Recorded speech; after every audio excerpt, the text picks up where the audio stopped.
Sadira wanted to be appreciated for more than just her looks. Of all things, Darvish felt guilty. A tad shallow, even. "I understand," he said. He truly did. "And I'm sorry." Darvish turned back to the minibar, grabbing 2 bourbons. Jim Beam. It suddenly didn't matter what he chose for them to drink. Quickly, he poured the little bottles into a couple of glasses next to the empty ice bucket. "Hope you like it neat." "Neat is perfect," said Sadira, standing. "The way it should be." She met him halfway across the carpet, her fingers gently grazing his as she reached for one of the glasses from his outstretched hand.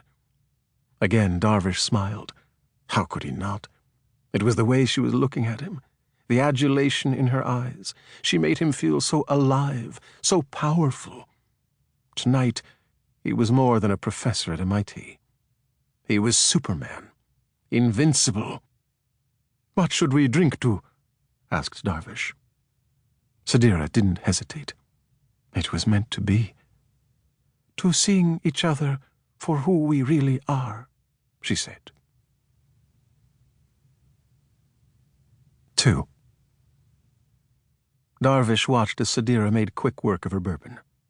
Was she looking for liquid courage? Perhaps she truly was nervous, he thought. "Shall we have another?" he asked. "No, I've had enough," she said, before producing a smile of her own. "At least, as far as the drinking goes." English wasn't Darvish's first language, or even his second. After Persian and Arabic, English was actually a distant third. But he was still pretty sure that was a highly suggestive double entendre. Sadira promptly handed Darvish her glass and cozied up to him, her head nestling against his shoulder. Her long, dark brown hair smelled like lavender. "Have you ever been tied up, Professor?" she asked. Forget liquid courage. It was as if he'd slipped something into a drink, only he hadn't. "Tied up?" Darvish shuffled his feet awkwardly. "Only in traffic, I'm afraid." Sadira began loosening his tie. "Are you afraid now?" The professor was speechless. Aroused beyond belief, but still speechless. Sadira began to laugh. "Oh, you should have seen your face just now," she said, pointing. She was kidding. Of course she was kidding. She didn't really want to tie him up. "You got me," said Darvish. "Do I?"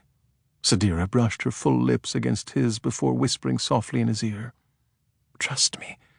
I want you to be able to use your hands with me." She let go of his tie and turned toward the bed, motioning over her shoulder for him to follow. Darvish took one step, however, and stopped. Something was happening. The room had begun to move. It was spinning.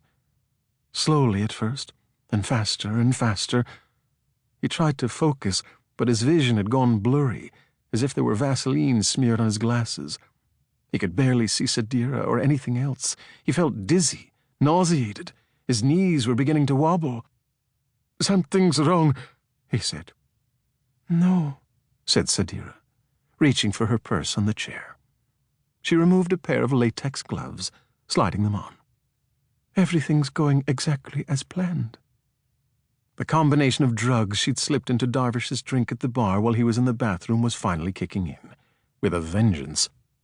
Stronger versions of his prescribed OxyContin and diclofenac, plus lots and lots of sildenafil, a.k.a. Viagra. Darvish reached out for Sadira, the 2 empty glasses of bourbon slipping from his hands. "Help me," he begged. "Help me." The professor had about 2 minutes of consciousness left. 3 at most. Sadira would indeed help him, to the bed at least. That's where she needed the professor to be.